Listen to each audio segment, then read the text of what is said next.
Então, boa noite a todos, que bom ter vocês aqui. Estamos aí nessa jornada, né, para entendermos a pessoa e a obra e a missão do Espírito Santo, né? Nós estamos aqui hoje, vai ser nossa oitava aula sobre esse assunto, oitava e penúltima aula, porque na semana que vem nós faremos a última. O assunto não se esgotou, muito longe disso, nós teríamos aí, talvez, se a gente pegasse um ano para falar sobre o assunto, nós ainda não conseguiríamos realmente esgotar e estudar todas as passagens que tem, que falam sobre o Espírito Santo na Bíblia. Mas o nosso objetivo aqui é trazer um conhecimento, um entendimento, para que nós possamos pedir pelo Espírito Santo para que ele faça a sua obra em nós, né? Nós vamos começar agora fazendo uma oração. Então, quem puder, feche os olhos para nós orarmos. Querido Pai de amor que estás nos céus, muito obrigada, Senhor, porque o teu cuidado conosco é sem fim. As tuas misericórdias se renovam a cada manhã. Sabemos, Senhor, que tu derramas sobre nós o teu Santo Espírito. Também sabemos que é ele quem traz entendimento e quem nos guia a toda a verdade. Então pedimos que ele faça a sua obra agora em nós, nos mostre realmente as verdades contidas em cada passagem lida aqui. Obrigada por tudo, em nome de teu Filho amado Jesus. Amém. Então, boa noite a todos, boa noite para quem chegou depois, o Raimundo, o Charles, sejam muito bem-vindos. Aos poucos aí algumas pessoas vão entrando, não tem problema, a gente vai fazendo a nossa aula. Quem perdeu um pedacinho, depois também pode pegar ela, a gravação no YouTube, né? Bom, nós começamos já há alguns domingos, fazer o estudo do Espírito Santo no Novo Testamento. Então, nós vimos o Espírito Santo nos evangelhos sinóticos, no Evangelho de João, separado, e vimos em Atos, né? Que foi nosso maior conteúdo. A aula passada ficou uma aula imensa, ficou uma aula aí com quase 2 horas, tá? Então, realmente uma aula mais cansativa. Hoje, o que eu percebi? Se nós fôssemos pegar todas as passagens, nós jamais findaríamos o conteúdo. A gente teria que fazer uma classe, talvez um trimestre inteiro, só do Espírito Santo nos escritos de Paulo. Mas, o que eu tentei? Eu tentei pegar um miolo, assim, sabe? Um coração da questão de como Paulo apresenta o Espírito Santo, de como ele apresenta a obra dessa pessoa da Trindade, e trouxe para gente um resumo disso, né? Por exemplo, a gente já teve a classe que estudou sobre os dons do Espírito. Então, por exemplo, eu não vou entrar no mérito hoje dos dons do Espírito, o que é um dom do Espírito, como que isso acontece, quando ele é recebido, por quê? Porque nós vimos isso na nossa classe que falou de dons espirituais. Quem não assistiu pode assistir no YouTube, que a gente tem essa aulinha lá. Inclusive, tivemos uma aula só sobre dom de línguas, que era uma dúvida de muita gente. Então, a gente já abordou, de alguma forma, o trabalho do Espírito Santo ali, como ele é apresentado por Paulo. Então, hoje, nós vamos abordar de que maneira, né? Quais são as coisas que Paulo realmente apresenta como sendo uma obra do Espírito Santo. Então, nós vamos começar aqui. Então, a gente está vendo aqui, né, os estudos teológicos a respeito da pessoa do Espírito Santo. Estamos abordando o Novo Testamento e hoje nós vamos falar um pouquinho sobre o que Paulo pensa, então, sobre o Espírito Santo, o que ele escreve sobre o Espírito Santo, tá? Hoje eu vou ler pra gente na nova versão transformadora. É até uma dica, quem quiser ler os livros de Paulo, essa nova versão transformadora é uma versão que ela não modifica o sentido do texto, mas ela torna o texto mais fluido, mais de fácil entendimento. Eu acho uma versão muito boa para ler livros escritos por Paulo, porque Paulo tem uma linguagem extremamente rebuscada de grego. A gente sabe que dos escritores do Novo Testamento, ele era o mais educado, né, em termos de nível de educação mesmo, né? E a gente sabe que ele provavelmente teve uma educação muito prolífica no grego. Então, quando esse grego foi sendo traduzido, algumas das nossas versões, por exemplo, Almeida Revista Atualizada, Almeida Revista Corrigida, elas trazem um português muito rebuscado. E aí, às vezes, é um português difícil de da gente entender. Antenor, eu não tô sabendo qual é a NAA. Nova, eu não sei. Fala pra mim.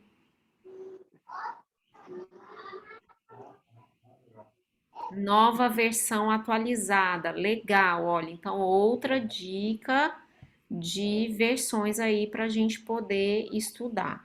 Então, assim, a gente sempre tem que escolher versões para a gente ir entendendo a Bíblia. Não tem problema, né? Algumas pessoas acham que a Bíblia tem que ser lida num português muito arcaico. Isso não é verdade. Eu posso lê-la num português atual, não tem problema, até porque ela nem foi escrita em português, desde que eu entenda, que outras pessoas me apontem, olha, aqui não se perdeu, né, o sentido do texto, Nova Almeida atualizada, legal. Então, NAA, eu não lembrava dessa, eu acho que eu nem tenho nenhuma Bíblia nessa versão. Tem algumas versões da Bíblia que elas são boas para a gente fazer o nosso devocional, né? O que é o devocional? É um momento em que eu vou conversar com Deus, eu vou fazer uma leitura, vou refletir sobre aquela leitura, vou conversar com Deus sobre ela, vou tirar algum ensinamento espiritual para mim, um conforto, algum acalento. Mas tem e elas não são necessariamente boas, por exemplo, para que a gente estude, né? Então, uma versão não é porque ela é boa para uma coisa, ela tem que ser boa para outra. Então, a gente pode separar e a gente pode ter mais de uma versão da Bíblia, não tem problema nenhum, tá? Então, eu tenho diferentes versões. Por exemplo, eu comprei uma Bíblia de Jerusalém, que é uma Bíblia que é pelas edições paulinas, né? Que é uma Bíblia católica que tem o Antigo Testamento mais próximo do original. Então, por quê? Ah, eu quero ver como era essa passagem mais próxima do original. Por quê? Porque eu não leio hebraico, gente. Eu não tive educação em hebraico, eu não tive educação em grego. Então, às vezes, a gente vai usando os textos que sabem que a gente aproxima. Então, eu vou ouvindo, olha, tal Bíblia tá assim, tal Bíblia tá assado. E aí a gente vai aprendendo e vai tendo diferentes Bíblias para diferentes situações, tá? A nova versão transformadora, eu acho até que ela acaba pegando um pouco, ela pega o melhor dos dois mundos. Ela pode ser uma Bíblia que você usa para estudar, mas ela também pode ser uma Bíblia usada para devocional, tá bom? Então são dicas aí. Bom, então vamos lá. Vamos ver então, vamos começar a entender. E eu peguei poucos versos para falar de um conteúdo que dentro dos escritos de Paulo é muito vasto, e eu peguei 4 textos só.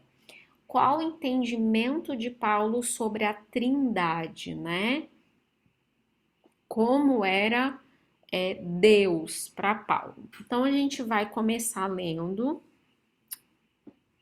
em Efésios 4, A gente vai ler os versos de 4 a 6, né? Então, Paulo diz assim, olha: pois há um só corpo e um só espírito, assim como vocês foram chamados para uma só esperança.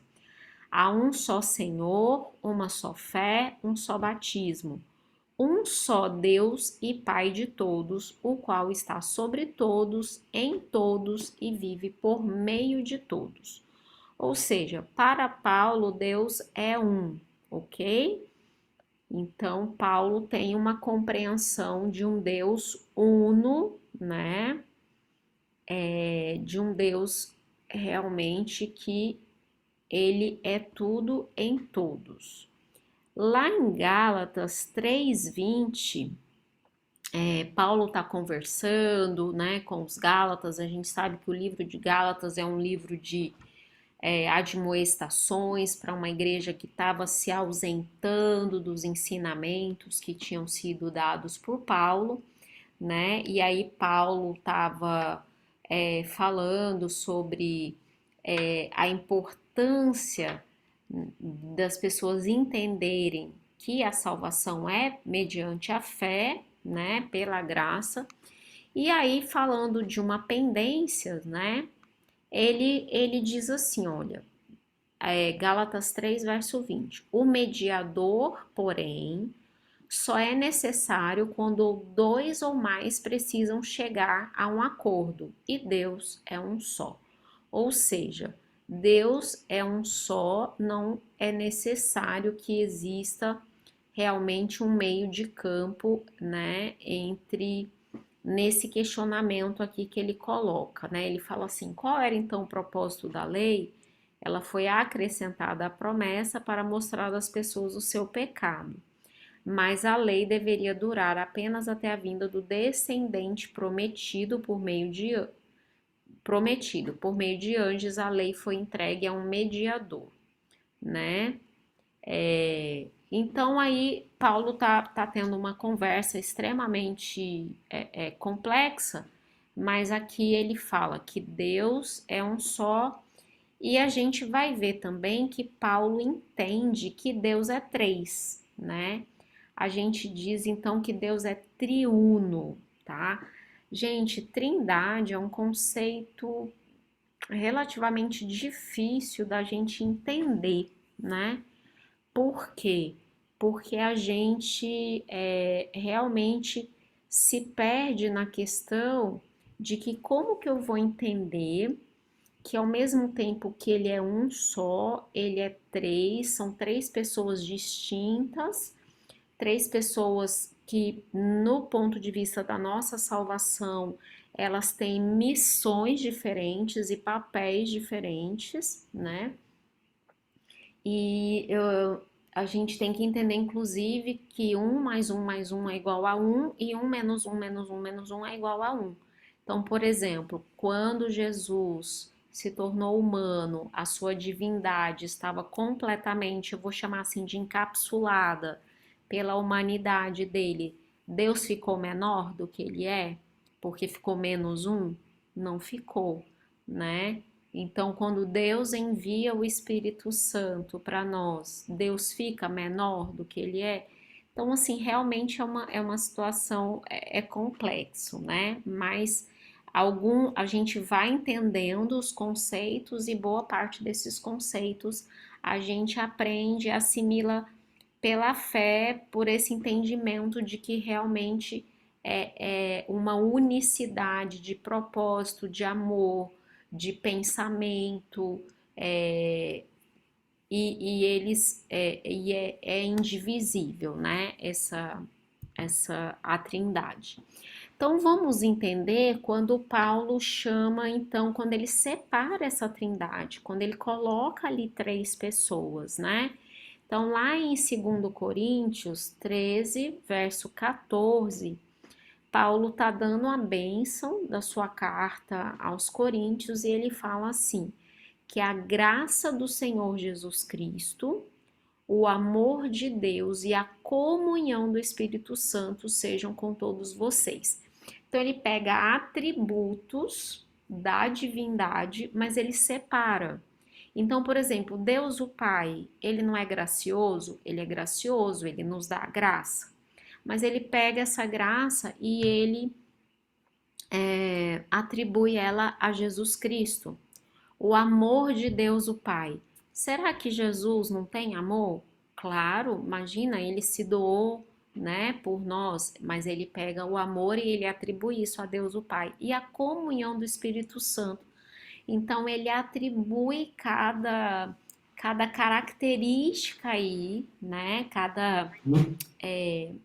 característica, cada atributo do caráter de Deus, né? Porque Deus é comunhão, Deus é graça, Deus é amor, isso são atributos, né, da divindade, e ele atribui a pessoas diferentes da Trindade, como se naquele momento cada um estivesse tendo uma participação diferente, mas extremamente relevante para aquela igreja que ele estava escrevendo, né?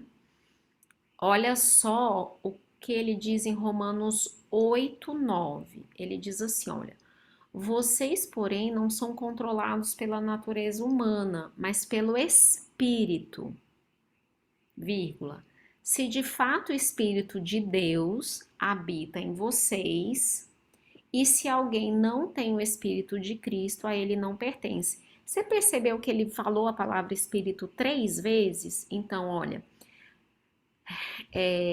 vocês não são controlados pela natureza humana, mas pelo Espírito, se de fato o Espírito de Deus habita em vocês.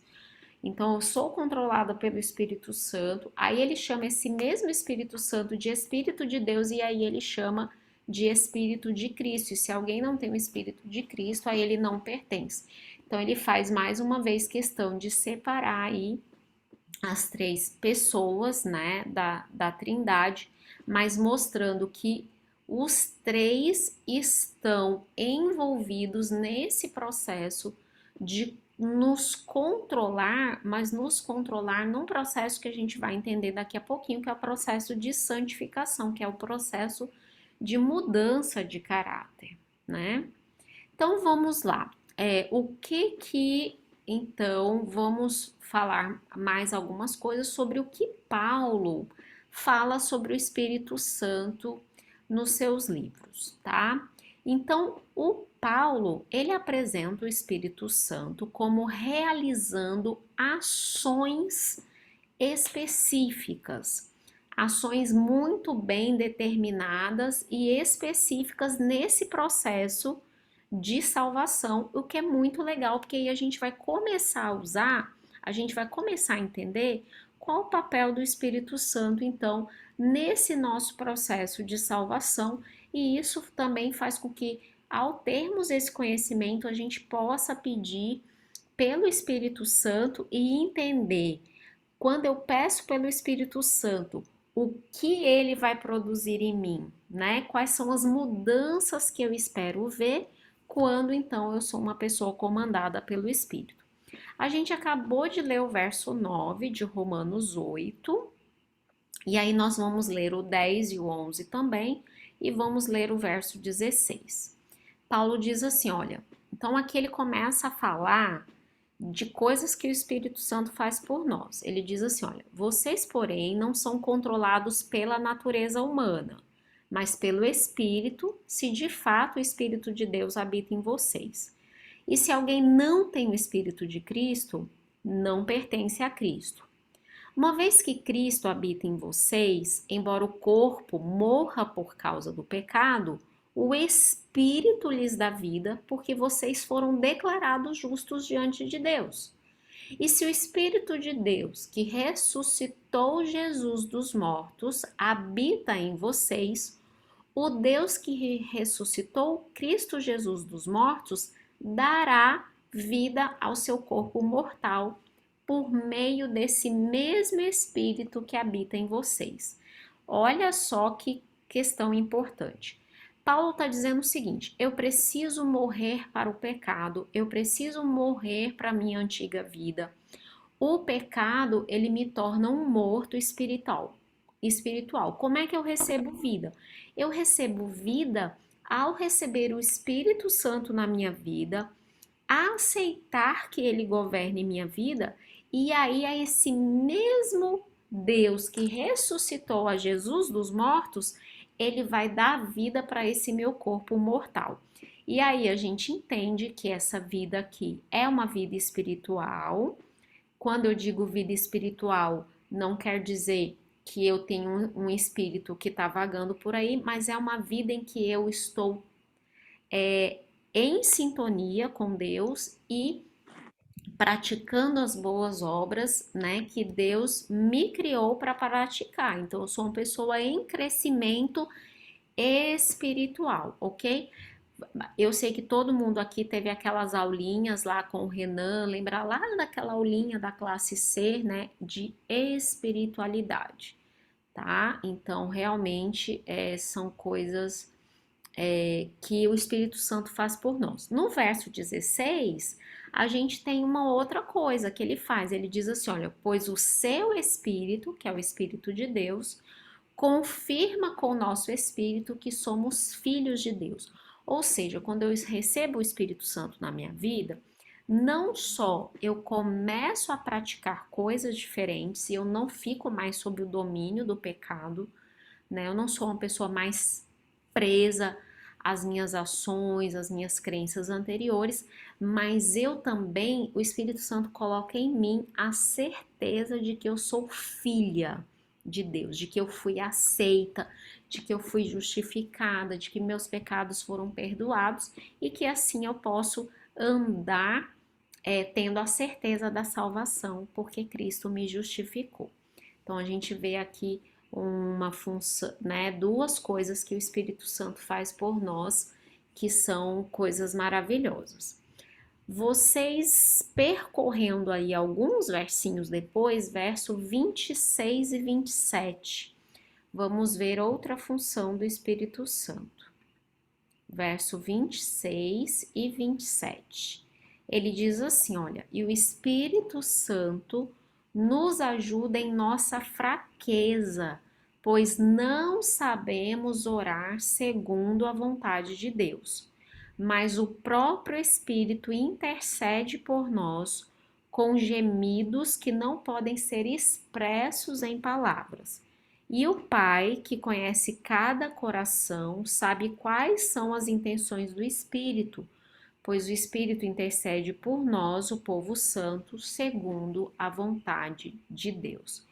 Olha que coisa maravilhosa! O Espírito Santo, além de nos ajudar naquilo que nós não sabemos fazer, nas nossas fraquezas, ele intercede por nós. Isso aqui, a gente teve um culto de oração com o Mário Jorge, que foi aquele senhor que veio fazer o fim de semana aqui, 2 fins de semana atrás, e ele fez um culto de oração pra gente numa terça de manhã. Gente, foi muito abençoado. Ele estava explicando esse verso. Foi lindo. Ele explicou o seguinte, que por mais que a gente tenha boa intenção, quando a gente vai orar, que a gente vai pedir, a gente realmente não sabe pedir, a gente não sabe como falar as coisas para Deus. E aí o Espírito Santo, ele sobe ao Pai e ele diz: olha, Pai, a Ellen é uma pessoa que é até bem intencionada, mas a Ellen não sabe orar. A Ellen, ela, tudo que ela faz está coberto ainda pela mancha do pecado. E aí o Espírito Santo, ele vai traduzir, né, uma espécie de tradução das minhas orações, mas de acordo com a vontade de Deus, daquilo que eu poderia expressar em plenitude se fosse uma pessoa já glorificada, mas não sou. Então o Espírito Santo, ele faz esse trabalho lindo de interceder por nós e de realmente trazer, levar as nossas orações para Deus, tá? Vamos ver outra coisa que o Espírito Santo faz, ok? Então, nós vamos ver isso lá em 1 Coríntios 12. Nós vamos ler o verso 4 e o verso 11. 1 Coríntios 12, verso 4 e verso 11. Então, Paulo, olha, os capítulos de dom do Espírito de Coríntios é 12, 13 e 14, tá, gente? São capítulos, quem quer entender um pouquinho mais sobre dons do Espírito, são capítulos muito legais de se ler.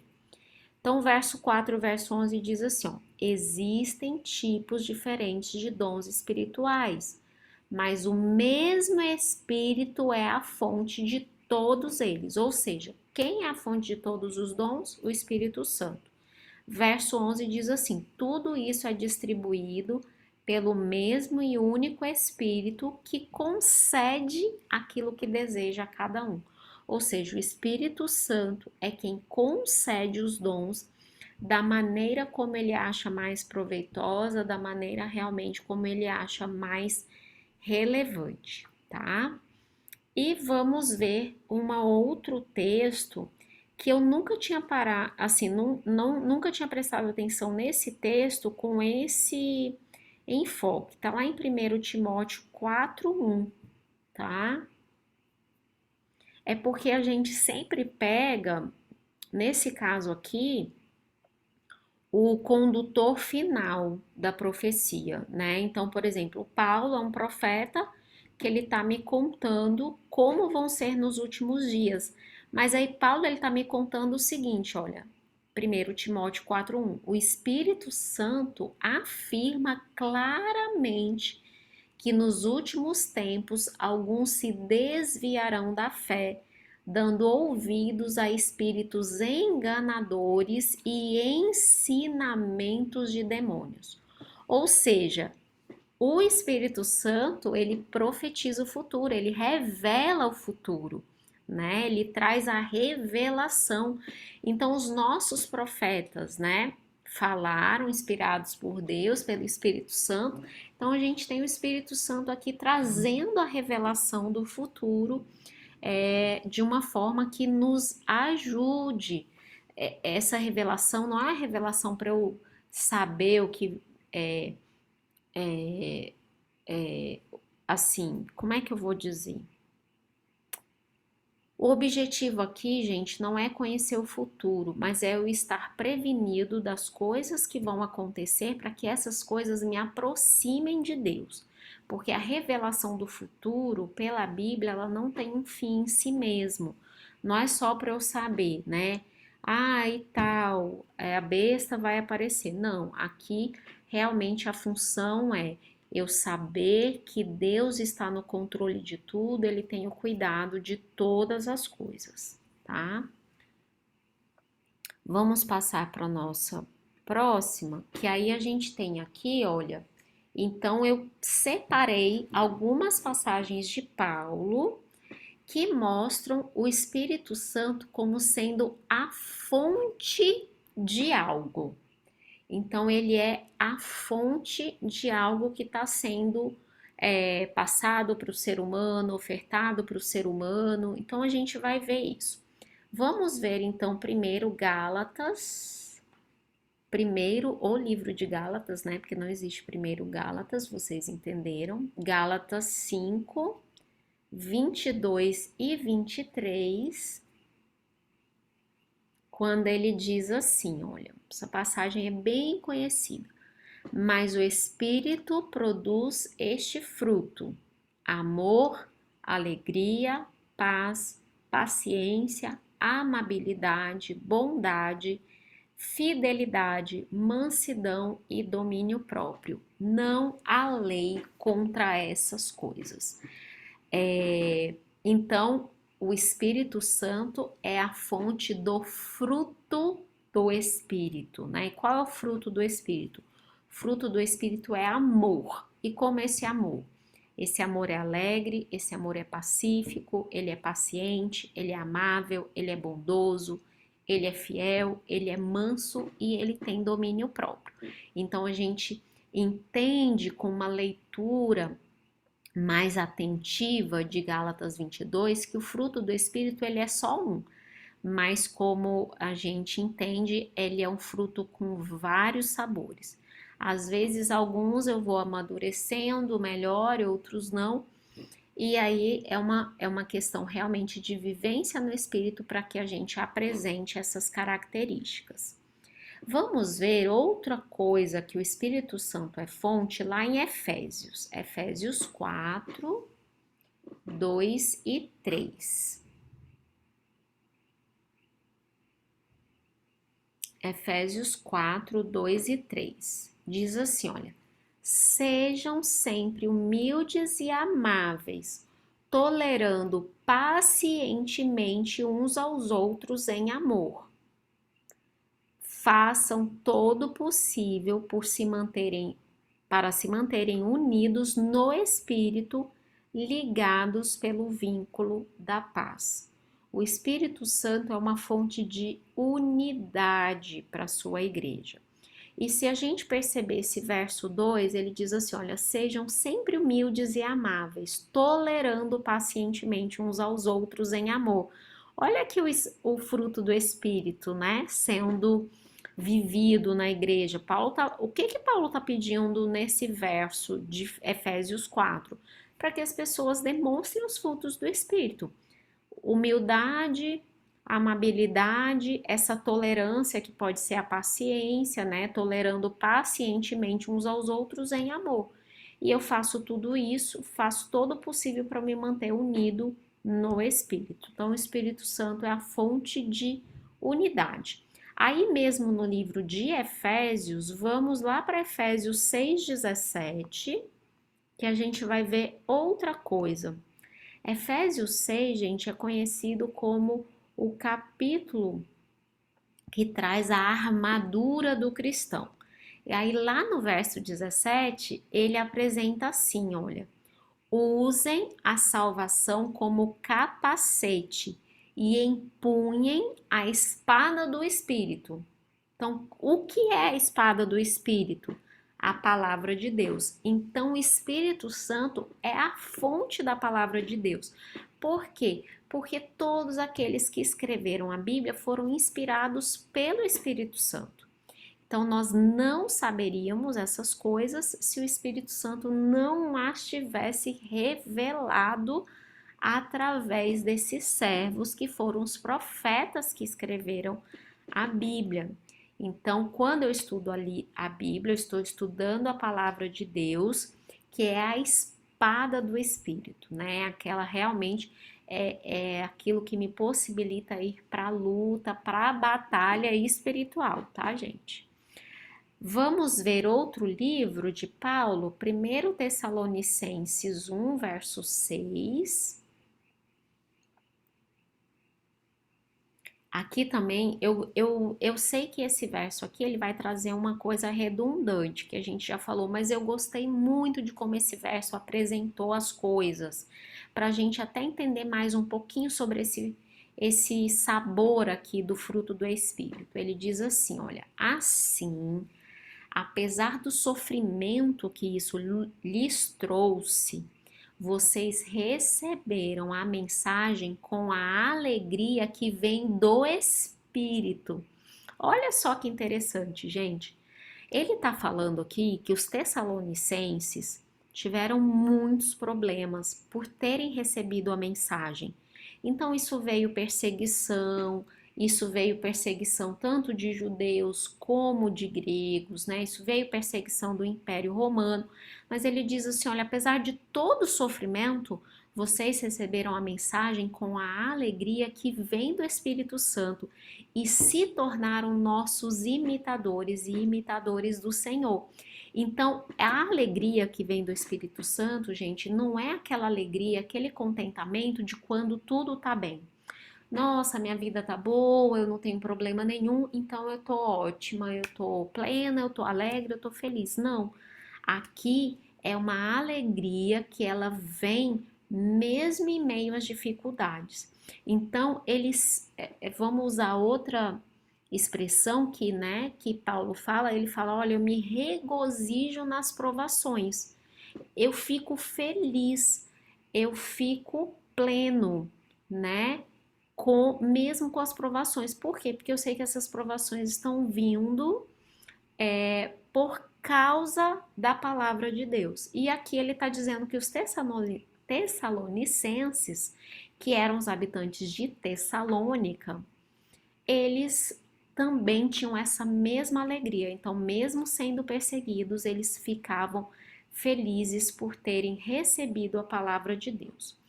Lá em 2 Tessalonicenses 2,13, é outra carta de Paulo para a mesma igreja, gente. E ele está falando, né, sobre os irmãos, e ele diz assim, olha, quanto a nós, não podemos deixar de dar graças a Deus por vocês, irmãos amados pelo Senhor. Somos sempre gratos porque Deus os escolheu para estar entre os primeiros a receber a salvação por meio do Espírito que os torna santos e pela fé na verdade. Então, o Espírito torna os tessalonicenses santos. Isso aqui é aquele processo da salvação que nós entendemos como sendo chamado de santificação. Então, eles acolheram a mensagem com alegria.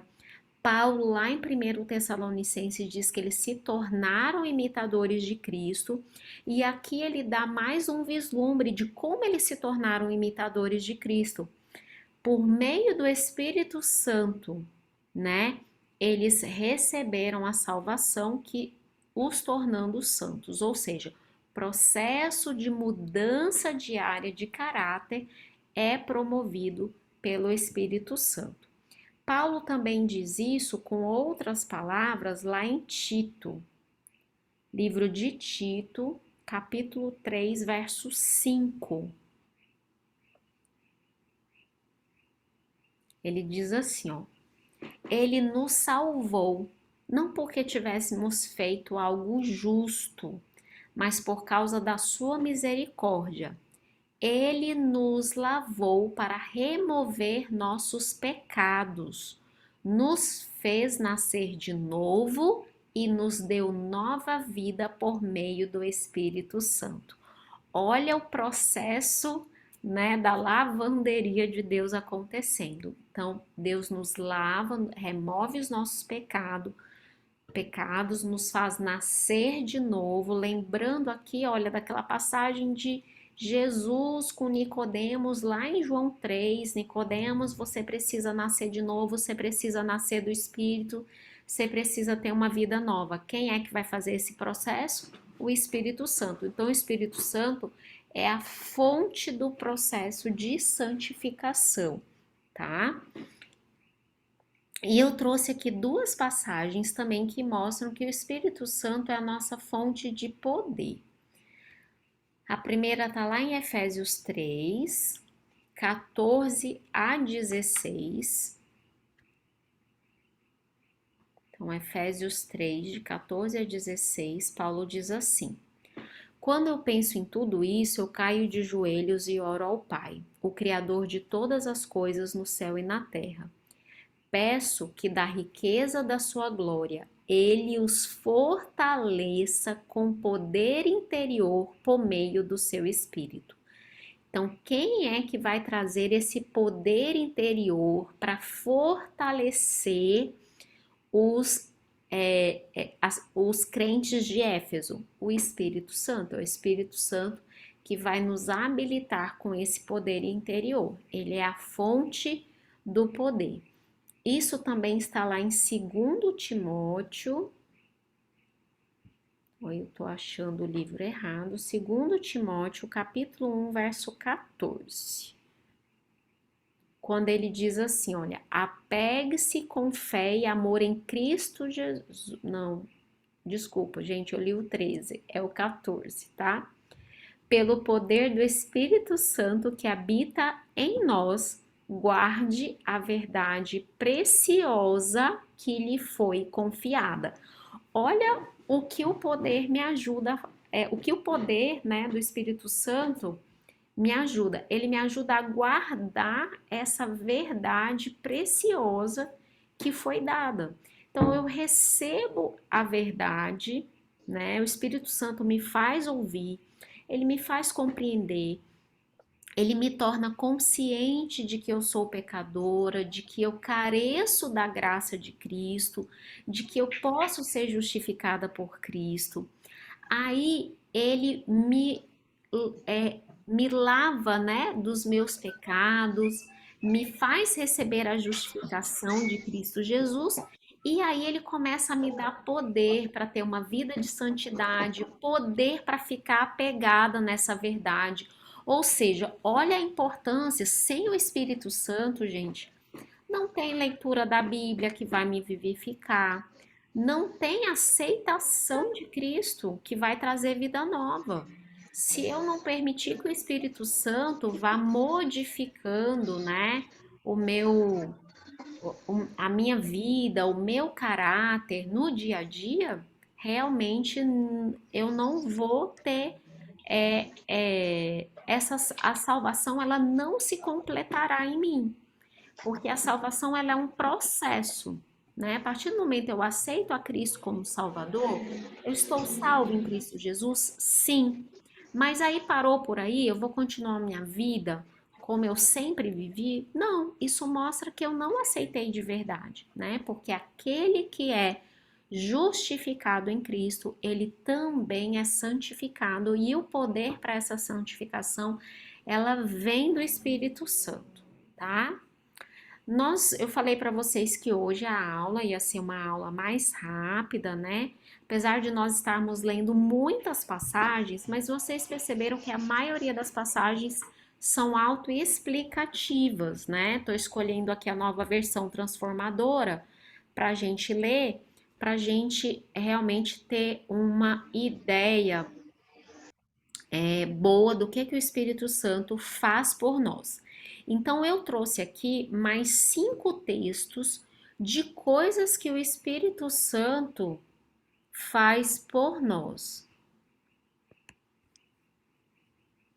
Vamos lá. Então, vamos lá. Vamos primeiro para 1 Coríntios, primeira carta aos Coríntios. Tá lá em 1 Coríntios 2, versos 12 a 14. Quando Paulo diz assim: olha o que ele diz que o Espírito Santo faz por nós. E nós recebemos o Espírito de Deus e não o Espírito deste mundo, para que conheçamos as coisas maravilhosas que Deus nos tem dado gratuitamente. Quando lhe dizemos isso, não empregamos palavras vindas de sabedoria humana, mas palavras que nos foram ensinadas pelo Espírito, explicando verdades espirituais a pessoas espirituais. Mas o homem natural não aceita as verdades do Espírito de Deus. Elas lhe parecem loucura e ele não consegue entendê-las, pois apenas quem é espiritual consegue avaliar corretamente o que diz o Espírito. Então, o Espírito Santo nos transforma em pessoas espirituais, né? Pessoas que começam a ter um entendimento diferente, começam a ter prazeres em coisas diferentes. Talvez todo mundo aqui tenha a sua experiência pessoal de transformação. A experiência de coisas que gostavam, de coisas que traziam muito prazer e que depois que conheceram a palavra de Deus, que foram se entregando a esse estudo, a essa comunhão, essas pessoas passaram a não ter prazer nessas mesmas coisas. Então, isso é ser transformado em uma pessoa espiritual.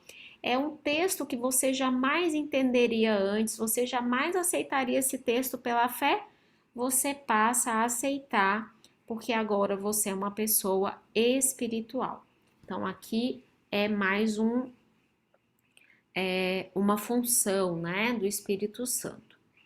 Lá em Gálatas 3, vamos para Gálatas 3, a gente vai ler do 2 ao 6. Eu vou aproveitar que a Ana tá com a câmera aberta. Ana, você pode ler? Ô, meu amor, eu tô externa. Eu vim fazer uma prova, aí Ui, eu tô aqui no meio da rua, mas eu não quero perder o que eu posso. Aí você me perdoa, tá? não, tá tudo bem. É que Tá? você fica com a câmera ligadinha, daí eu achei que você pudesse, mas tá tudo bem, tá ótimo. Tá, Obrigada por estar aqui com a gente. tá bom. Então vamos lá. Então vamos ler Gálatas 3, versos 2 a 6, que Paulo diz assim, ó: Deixe-me perguntar apenas uma coisa. Vocês receberam o Espírito porque obedeceram à lei ou porque creram na mensagem que ouviram? Será que vocês perderam o juízo? Tendo começado no Espírito, por que agora vocês procuram tornar-se perfeitos pelos seus próprios esforços? Gente, olha quanto ensinamento tem nessas perguntas de Paulo. São perguntas retóricas, né? Então, primeiro, eu já aprendi que eu recebi o Espírito porque eu criei na mensagem que eu ouvi. E eu já aprendi aqui também que eu comecei a minha modificação pelo Espírito e que eu não devo tentar me modificar tentando ser perfeito pelo meu próprio esforço. Olha o verso 4, ele diz assim: Será que foi à toa que vocês passaram por tantos sofrimentos? É claro que não foi à toa. Volto a perguntar: acaso aquele que lhes deu o Espírito e realizou milagres entre vocês agiu assim porque vocês obedeceram à lei ou foi porque vocês creram na mensagem que vocês ouviram? E aí ele dá um exemplo do Antigo Testamento, ele diz: da mesma forma, Abraão creu em Deus e assim foi considerado justo. Ou seja, eu recebo o Espírito Santo porque eu creio, é por meio da fé. Não é porque eu estou fazendo um monte de coisa legal, não é porque eu estou praticando obras que eu recebo o Espírito. Mas a partir do momento que eu recebo o Espírito, o que, que ele vai fazer na minha vida? Eu vou mudar de vida e eu vou começar a praticar atos de bondade, atos de misericórdia, eu vou começar a praticar atos de justiça. Mas não são esses atos que me tornaram uma pessoa melhor. Foi o Espírito Santo que me tornou uma pessoa melhor e assim eu produzo esses atos. A diferença aqui está na diferença de quem é a causa e qual é o efeito. A causa não é a minha justiça. A minha justiça é um efeito da causa que é o Espírito Santo, tá? Vamos ler também Efésios 4:30. Será que depois de ter recebido o Espírito Santo, eu posso fazer alguma coisa que vai entristecer o Espírito Santo, né? Paulo tá falando aqui no capítulo 4 de Efésios várias coisas que uma pessoa deveria não fazer, tá? Eu vou começar lá no verso 25, para a gente poder entender o contexto. Ele diz assim: olha, portanto, abandonem a mentira, digam a verdade a seu próximo, pois somos todos partes do mesmo corpo. E não pequem ao permitir que a ira controle vocês. Acalmem a ira antes que o sol se ponha, pois ela cria oportunidades para o diabo. Quem é ladrão, pare de roubar. Em vez disso, use as mãos para trabalhar com empenho e honestidade e assim ajudar generosamente os necessitados. Evitem o linguajar sujo e insultante e que todas as suas palavras sejam boas e úteis a fim de dar ânimo àqueles que as ouvirem. Não entristeçam o Espírito Santo de Deus, o selo que ele colocou sobre vós, sobre vocês, para o dia em que nos resgatará como sua propriedade. Então, primeiro, o Espírito Santo é aquele que me sela, e se não eu continuo praticando todas aquelas coisas ruins do passado, eu entristeço o Espírito Santo. Ou seja, ele é uma pessoa a ponto de eu poder promover tristeza ao Espírito Santo. Então, a gente também pode aceitar ou recusar viver no Espírito. Vamos ver isso lá em 1 Tessalonicenses 4, versos 7 e 8. 1 Tessalonicenses 4, versos 7 e 8, Paulo diz assim: pois Deus nos chamou para uma vida santa e não impura. Portanto, quem se recusa a viver de acordo com essas regras não desobedece aos ensinamentos humanos, mas rejeita a Deus que lhes dá o Espírito Santo. E vamos virar as páginas e vamos lá no capítulo 5, verso 19, e diz assim: não apaguem o Espírito Santo. Ou seja, eu recebo o Espírito Santo quando eu acredito na palavra, quando eu aceito Jesus como meu Salvador. Mas se eu me recuso a viver essa vida, olha, eu tô percebendo, o Espírito Santo tá me falando que fazer isso aqui é errado, mas eu vou continuar fazendo. Eu entristeço o Espírito Santo e eu me recuso a viver de acordo com as regras desse Espírito Santo, e aí eu recuso realmente a participação do Espírito Santo na minha vida. Então, tem como realmente eu anular o trabalho do Espírito Santo na minha vida quando eu recuso a ter essa vida diferente. E aí, vamos para a nossa última passagem de hoje, que está lá em Efésios. Efésios 5, versos 17 a 19. Ele diz assim, olha: não hajam de forma impensada, mas procurem entender a vontade do Senhor. Não se embriaguem com vinho, pois ele os levará ao descontrole. Em vez disso, sejam cheios do Espírito, cantando salmos, hinos e cânticos espirituais entre si e louvando o Senhor de coração com música. Aqui, gente, eu trouxe esses dois versos por último, porque a gente tem escolha. Eu posso escolher viver cheia do Espírito quando eu medito na palavra, quando eu tenho comunhão com Deus, quando eu me devoto à oração, ou eu posso ser cheia de mim mesma e recusar o papel do Espírito Santo na minha vida, recusar as mudanças que ele traria. Eu sei que essas mudanças, elas são mudanças progressivas, né? Essas mudanças, elas não vão acontecer todas de uma vez. Essas mudanças, algumas a gente vai aceitar mais fácil, de maneira mais fácil, outras vão ser mais demoradas, mas o processo da mudança que o Espírito Santo traz no meu coração, ele deve ser um processo de crescimento, ele deve ser um processo com tendência de alta, né? Aí quem investe em bolsa, que lê aqueles gráficos, ele diz assim, olha, a ação tal tá com tendência de alta. Mas aí você vai olhar, tem um valor dela lá que está mais baixo do que o outro. Só que ele prestou atenção em todos os últimos relatórios daquele determinado valor. Então, às vezes, nós somos assim também no processo de crescimento espiritual. Muitas vezes nós vamos parecer que nós estamos lá embaixo. Mas se nós permitirmos, o Espírito Santo vai fazer um processo de crescimento em nossa vida, um processo de revitalização, de trazer à vida alguém que estava morto espiritualmente, né? Um processo de transformação onde nós nos tornamos imitadores de Cristo e como Paulo fala, olha, vocês são meus imitadores como sou de Cristo. Alguém tem alguma dúvida?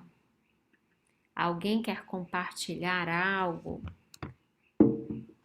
A aula de hoje já era rapidinha e hoje ficaram todos caladinhos. Ana Lúcia está externa, não está coçando a língua para falar várias coisas, mas não está conseguindo, né, Ana? É, porque eu tô com o olho aqui no peixe, outro no gato, que eu tô esperando meu esposo me pegar, né? Aí tô nem prestando muita atenção, mano. Mas depois eu vou assistir. Não se preocupe, a gente vai deixar tudo gravadinho depois. Nós vamos fazer nossa oração agora, para a gente Tá. poder encerrar, e aí eu vou encerrar a gravação. Então vamos orar. Querido Pai de amor que estás nos céus, hoje nós estudamos coisas extremamente relevantes sobre o Espírito Santo. Que compreensão fantástica de Paulo sobre essa pessoa da Trindade. Ele compreendia que o Espírito Santo é um com Deus Pai, Deus Filho. Ele compreendia que o Espírito Santo é a fonte de diversas coisas, dos dons do Espírito, do fruto do Espírito, do poder, da alegria, da unidade. Sem o Espírito Santo, Senhor, nós não podemos ser transformados. Então, nós pedimos que o Teu Santo Espírito, Senhor, continue trabalhando em nós. Nós que somos falhos, temos as nossas fraquezas, mas que o Teu Santo Espírito, Senhor, continue a nos moldar e a nos modificar a cada dia mais. Obrigada por tudo, em nome de Teu Filho amado Jesus. Amém. Amém.